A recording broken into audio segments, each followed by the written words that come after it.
Hello, welcome to Cleobury Mortimer. I am Kath Grove and I've lived here nearly all my life. During this time I have had an abiding interest in the history of the town. Over the years I've enjoyed sharing this interest with a number of people who have accompanied me on my guided tours, affectionately known as a walk and talk. These have proved very popular during festival weeks. Sadly, for health reasons, I'm now unable to do these tours. So instead, this video will allow you to explore Cleobury from the comfort of your own armchair. History is my hobby, and whenever I visit another town or village, I like to find out some of the stories woven around its inhabitants. These are my findings on Cleobury Mortimer, some of which are hearsay and some are proven facts. Both sources have been gathered by myself since I came to live here as a child. I hope you enjoy hearing about them as much as I first did. Cleobury has been spelt in several different ways. Cleobury, C-L-A-I-B-E-R-I-E, being the spelling in the Domesday Book. Some translators have put forward the idea that the meaning is Bury, a fortified town, under the Clay Hill, later Clee Hill. The Mortimer comes from the family name of the Lords of the Manor and Marches. There is evidence of Roman activity in the area. A mile and a half from Cleobury, at Walltown Farm, is the site of a Roman fort. Pottery from an archaeological dig in the 1960s is now held by Bewdley Museum. The Domesday Book states that before the conquest, Cleobury was held by Queen Edith, wife of Edward the Confessor. Edith was the sister of King Harold Godwinson, who died at the Battle of Hastings. William the Conqueror later gave Cleobury to Radulf de Mortimer in appreciation for his help with the invasion. Most of the Mortimer family have resided in Cleobury throughout the Middle Ages, their principal castle being at Wigmore. It is written in Auchmutty's book that a baby belonging to the Mortimer family is buried at Cleobury Church. Looking out over the wells today, it is not difficult to imagine what a busy place it must have been. Situated in the centre of the town, it would have been a focal point for the exchange of gossip and news. Water would have been extracted in leather buckets and carried by yoke or handcart. The green patch to the left of the wells was the site of the old lock-up, pulled down in 1874. The two cottages were built at about the same time. Not a lot is known about the wells, but it must have been here for centuries. The water comes from an underground stream which actually runs under the churchyard. One local character can remember steam wagons delivering flour to the local bakery, then lowering their hoses into the wells to refill. The water from the wells is no longer used for drinking. Nitrates were found in the water, and so Cleobury had to forego its private water supply. It is said you're not a true Cleoburyite until you've fallen in the wells or Pudding Brook.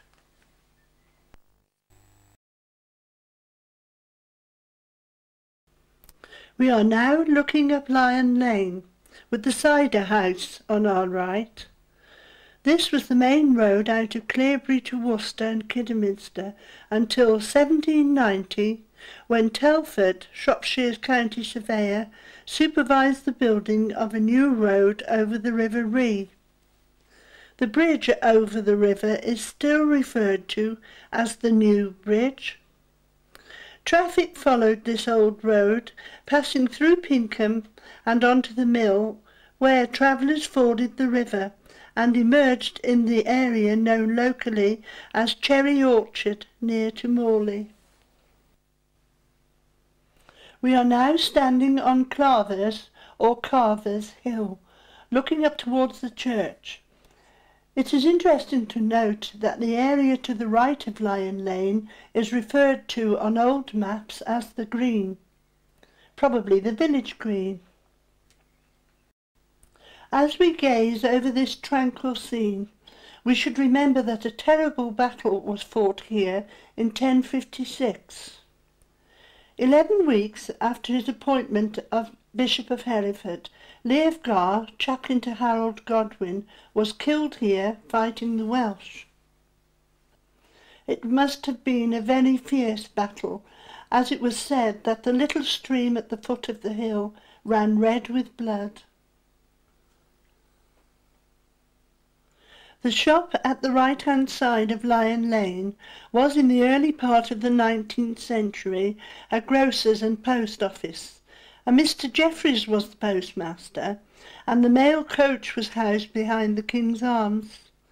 In 1870 the post office was transferred to the corner of Egg Lane, belonging to the Downes family until 1987.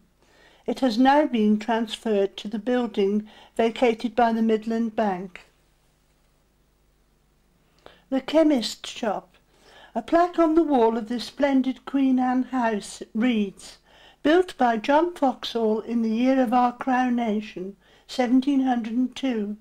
Research by the local history group shows Mr. Foxhall to have been a very wealthy baker. He must also have been a very insensitive man, as he built his house in front of the old vicarage, which then faced down the street." The former vicarage is very old, but it is not known exactly how old it is. In a diary written by Robin Goodwin, Vicar of Cleobury, in 1656, we read about him informing the parents of a pupil who died as a result of having worms in his belly. A further entry records, "Mrs. Lucy Lakenchild did sup with me today, and she did give me 6 pence." The crooked steeple of St. Mary's Church. As you can see, it really is crooked. During the Second World War, Lord Haw referred to the town with the crooked steeple. Though he may have meant Chesterfield, he could well have meant Cleobury, with its ammunition dump not far away. Not much is known about the spire, but we do know its wooden shingles were replaced in 1761, 1898, and more recently in 1995. In 1999, St. Mary's, along with Chesterfield Parish Church, was accepted into the European Association of Twisted Spires. The tower is of Norman origin, and the remainder of the church is early English. Could this also be the site of the Saxon church mentioned in Domesday Book? The south wall was restored in 1790 by Thomas Telford, and again in 1874 by Sir Gilbert Scott, after being declared in imminent danger of collapse. We have now entered the Church of St. Mary, and our first point of interest is a plaque on the wall dedicated to William Brown, a headmaster in this town in the 18th century. He is said to have been such a proficient teacher that parents sent their children from as far away as Ludlow to be taught by him. His method of teaching maths was still being used up until the 1900s. Here we see a Norman arch leading to the tower, which is the oldest part of the church.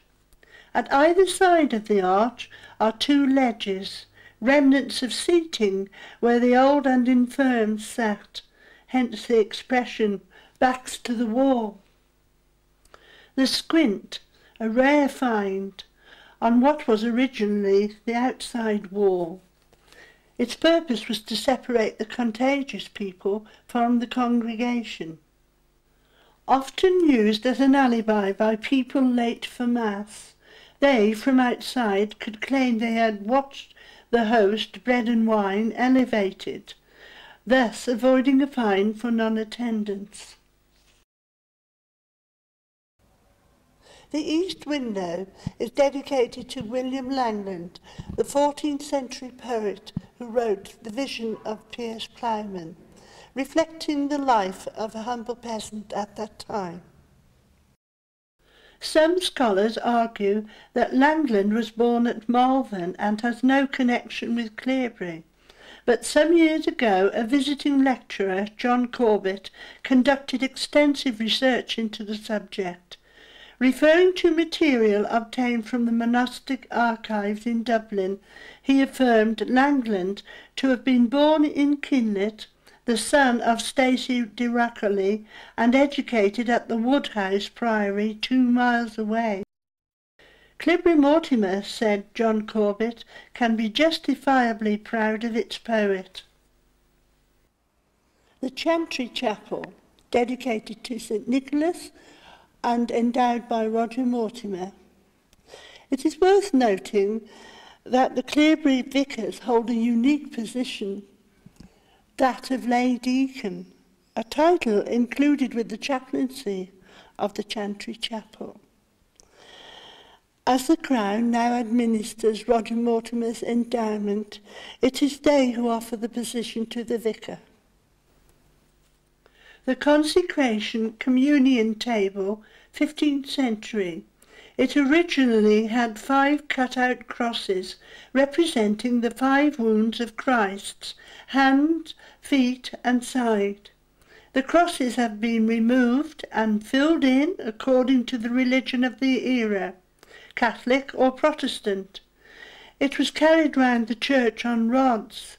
Later, legs were made for it when the rood screen was removed. Before we leave the church, let us recall an entry in the churchwarden's book of the 18th century. It reads, "Buried ye strange woman from ye forge." We'll hear more about this lady later on. The stoop, found in a local garden, originally used to hold holy water at the entrance to the church, where worshippers would cross themselves. This curio in the wall, close to the church, is called a Sheila na gig. Either male or female, they were very explicit fertility symbols. This one was originally found in a garden in the High Street. It may once have been sited in a niche over the wells, but this is just a theory. It is older than the church itself.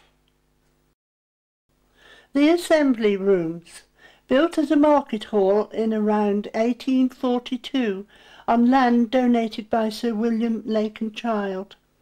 Stall holders selling dairy produce were charged a peppercorn rent. A reading room and a place for the fire engine were added 30 years later, all by public subscription.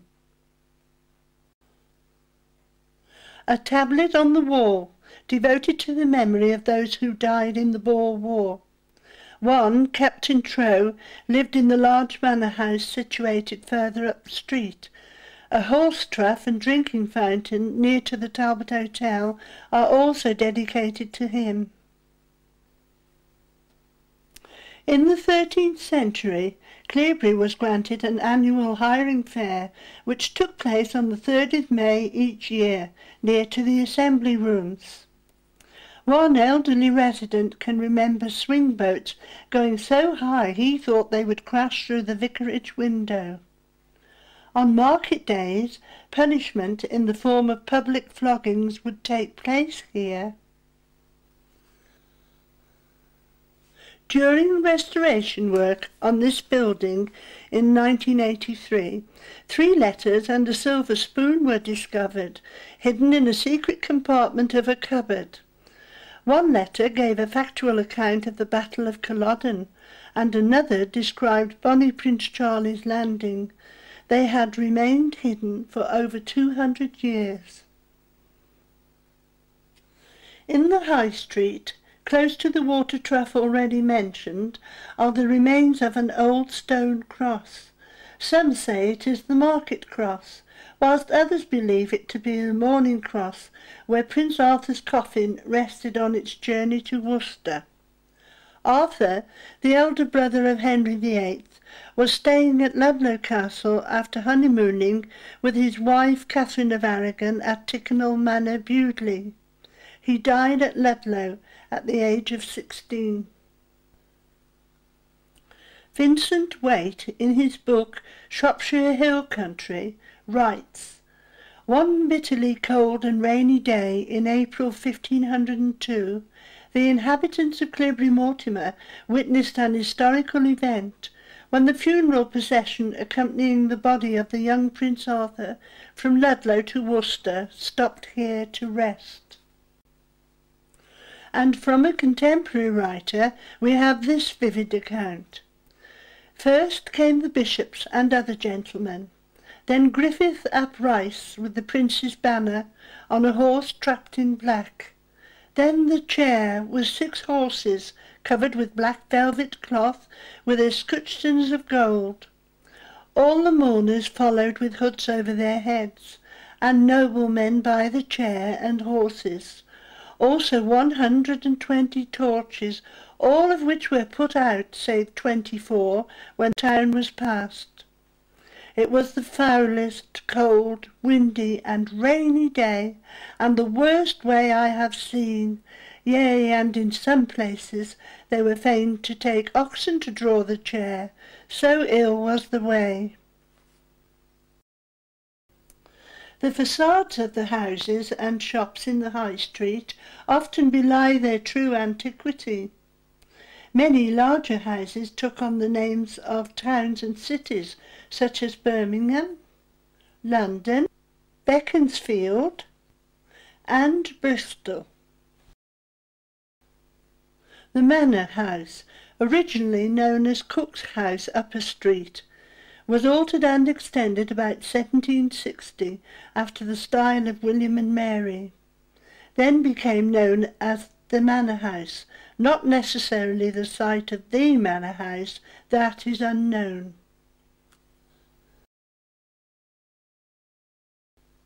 The 3 horseshoes, appropriately named, stood next to the blacksmith shop. The only evidence of a smithy is what is left of the chimney above the forge.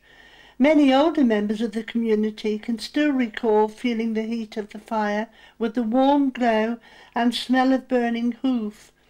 Mr. Ted Lane, the last of the Smithers, retired in 1953.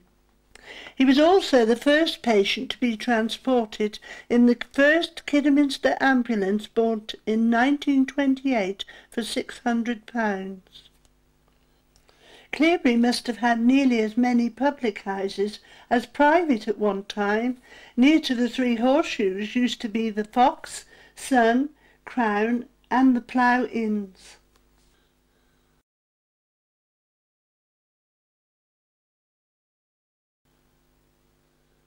Cleobury Precision Engineering. Mr. Frank Murray brought work to the town in 1941. He also persuaded the Swiss firm of Muller and Company, who had had their London factory bombed, to bring work to Cleobury Mortimer too. This area was a brickyard in the past. An entry in the parish register tells of a little boy drowned in the brickyard pool. Approximately 300 yards up the road you will find the toll house, evidence of a turnpike trust being established at the junction of the Ludlow and Catherton roads. This used to be the site of the 3 Horseshoes Cinema and is now an antique centre. The cinema arrived during the war in 1941 as a canvas building. It was owned by a travelling family and some strolling players. Later it was owned by Mr. Tom Payne, a well-known member of the community. There were always long queues and standing room only, especially if an old Mother Riley film was being shown. The cinema must have helped fill many a lonely hour for American and British servicemen stationed around the town. This building was built as a Methodist chapel in 1784 and remained in use until 1927. Apparently ministers found it difficult to travel here in winter time, but Richard Baxter managed to visit in 1661. The building was later used for magic lantern shows. The site of one of the two Cleobury castles, it was probably a motte and bailey castle with a stone structure added later. The castle was destroyed in 1145 by Henry II, as it was considered a hotbed of rebels against the king. Hugh de Mortimer rebuilt it about 20 years later and made it his chief residence. The Mortimer family have had quite an important influence on English history. In the 14th century, Roger Mortimer joined forces with Queen Isabella against her husband, Edward II. Roger and Isabella became lovers and had the king put to death at Berkeley Castle. Later, as they were fleeing from the avenging son, Edward III, they were holed up in Nottingham Castle. Isabella must have had a premonition about the place, because she asked for the castle keys to be given to her each night, but all to no avail, as soldiers entered through an underground tunnel, which to this day is known as Mortimer's Hole. Mortimer was later hanged as a traitor, and Isabella banished to Castle Rising in Norfolk. The remains of Cleobury Castle were dismantled in the late 18th century and a bowling green laid in its place. This no longer exists. Between the site of the castle and the old Lake and Child's School building is a narrow pathway leading to the church. This is known as Castle Ditch. This building, now converted to private dwellings, was the original Lake and Child's School. It was endowed in 1735 by Sir William Lake and Child to educate boys of the parish from the age of 6 to 14. In the 1890s it became an agricultural college, and then in the 1930s a secondary school. The old primary school, which was built in 1863.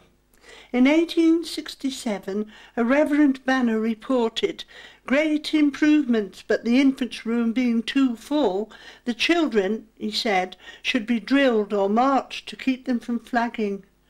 Some time later, an infants' block was added. On a wall of the old school is a plaque to the memory of Henry Kemp, a well-liked and a highly esteemed master. A new housing estate called the Paddocks, formerly referred to by locals as the Biles. This was also the site of another of Cleobury's numerous inns. Just beyond the Paddocks is Workhouse Bank, which used to lead to Charlton House, the town workhouse. Today a caravan park is situated on the grounds of the former building. Built in 1740 as the parish poorhouse, it became the Union Workhouse in 1836 and was managed by a board of guardians. Bread and cheese were served on Monday, Wednesday and Thursday, with meat pudding and potatoes on the remaining days. For punishment, offenders were served only bread and water. Records show that one Benjamin Mantle was refused poor relief for telling a lie. He claimed his horse had kicked and broken his leg, preventing him from working. It was then discovered he did not own a horse, but a cow. A tall house with brick facade in a road known as the Hurst. This, at one point in its history, was a cider house, the Seven Stars. At the junction of Lower Street and the Hurst, a building known as the Armoury was situated in the middle of the road. Serving as the council offices until the mid-1920s, it had a gate one side to allow pedestrians through, and another the other side for wagons. One night it burned down, and it is rumoured that the parish clerk of the time literally cooked the books. Langland House, now two houses, appear to have suffered from window tax at some point, judging by these blocked-up windows, or perhaps they were just open apertures for drying tobacco or leather. A row of cottages attached to Langland House. The end cottage is where Simon Evans, Cleobury's famous author and postman, first lodged. Recovering from the effects of gas in the First World War, Simon moved to the town to take up light work as a postman. During his career between 1925 and 1940, Simon developed a great love for the countryside and characters he met on his round.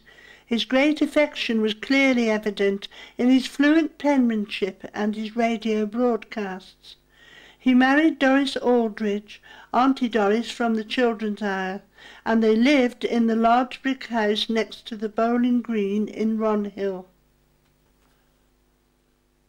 Lower Street Garage, formerly the site of a half-timbered house, and in the 19th century the residence of a Mr. Breakwell, coach builder. Its association with vehicles has now spanned 3 centuries. The entrance to New Road. Entries in the 1871 census show 3 rag cutters to have lived here at the time. They would undoubtedly have worked at the paper mill situated just over the river and in the parish of Neen Savage. The new road was probably built to serve what was then the new mill. The mill burned down in the year of Queen Victoria's Jubilee. The Roman Catholic Church, built in 1964 on land bequeathed by Sir Walter Blunt, a descendant of the famous Blunt family from Morley Hall. Ancient vestments from the chapel at Morley are now on perpetual loan to the Victoria and Albert Museum. A priest's cloak made from one of Catherine of Aragon's dresses was recently returned by the museum to the local Catholic community. One of Sir Walter's ancestors, Bessie Blunt, had an illegitimate child by Henry VIII, titled the Duke of Richmond.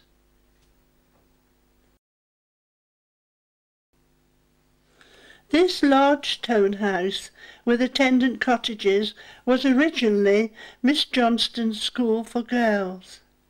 One story relates to a teacher, Miss Broad, who, being broad by name and nature, got herself stuck in newly laid tarmac. Her cries for help were finally heard, and she was released from her predicament.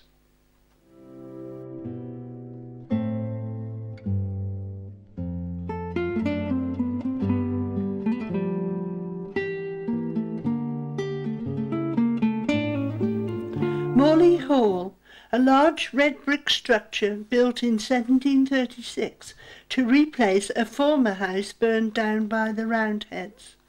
The Blunt family who owned the hall were staunch supporters of the king and fought bravely to keep the 2 forges out of the hands of Cromwell's men. On the 5th of January 1813, Napoleon Bonaparte's nephew was christened in the chapel attached to the hall. At that time, Napoleon's brother Lucien was being held under house arrest both at Worcester and Dinham House, Ludlow. The medical centre, once the site of the town's gasometer, whose rusty carcass was still evident in 1941. A private gas company was established in 1866, providing heating and light for domestic users and street lighting for the town. Some older houses still have remains of gas pipes today. The old mill, now a private residence. It harnessed the power of the river to grind corn, which supplied the town and its surrounding community. The Domesday Book records that Cleobury had a mill that rendered 2 cartloads of corn.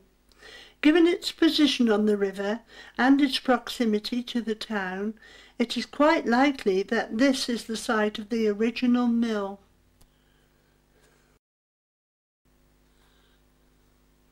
Opposite the mill is a private house which was once the New Inn. This inn was marked and named on the 1782 map, which is not surprising when one considers how important the road would have been at that time. One can imagine people enjoying the inn's facilities and a good gossip with passing travellers whilst waiting for their corn to be ground. Having retraced our steps from the mill and past the medical centre, we find ourselves on Pig Hill, looking towards the town. Is this the place the Domesday Book refers to, where fattening of 500 swine occurred? Close by is Barker's Lane. Deeds once owned by the late John Downes of the old post office show this really to be Egg Lane. The term barker may derive from the process of tanning leather using oak bark. Mr. Downes also had an explanation for the name of the little brook which runs under the road here, Pudding Brook, officially Burrell Brook. Could have been derived from Pudding Brook. Certainly many things, including people, have been put in the brook at times. Where these garages stand was once the site of the old tannery. Early census records refer to people who describe their employment as tanners, leather workers or cordwainers. The police archives also record that in the early 19th century a man from the tannery stole a piece of horse flesh.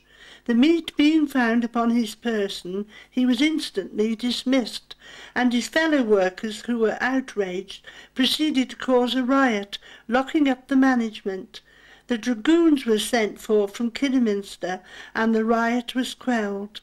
It must have taken a considerable time for someone to ride on horseback to fetch the dragoons, and for them to arrive at Cleobury.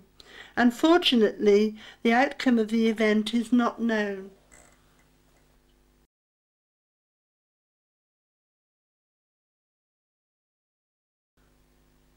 The Methodist Church, built in 1939 to replace a tin-roofed chapel which had previously stood there.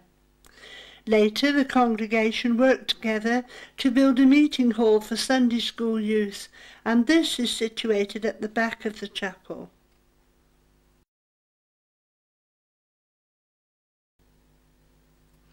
Close to the chapel is the old police station, built in 1861 and now a private residence.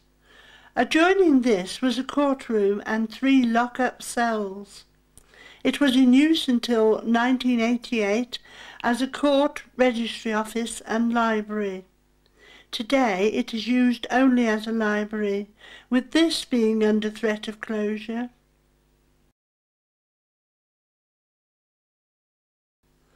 The parish hall, a Victorian structure which was built by the Oddfellows.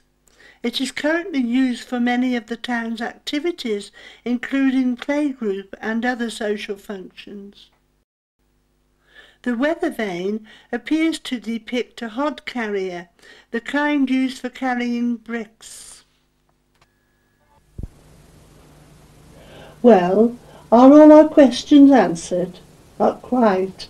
Earlier I made mention of the burial of ye strange woman from ye forge. Could this be the witch, Maisie Bloomer, mentioned in the little book, Shropshire Ghosts and Witchcraft, by Jean Hughes? Maisie lived in Cleobury in the 18th century. She used to talk to herself, curse people, light marriages, concoct love potions, and it was said sometimes consorted with the devil himself. Maisie had a pretty daughter called Pleasance, who played with a little boy called Harry Bache. It was said that when Harry's father became ill with a fever, that she concocted a potion for him which miraculously cured him. Whether Maisie was indeed our strange woman from ye forge, we will never know, but I like to think she was. Finally, I would like to thank you for buying this video. I hope you've enjoyed watching it as much as I have enjoyed making it. Hopefully you will now be inspired to discover your own secrets about this delightful little town. And if so, perhaps you could share them with me.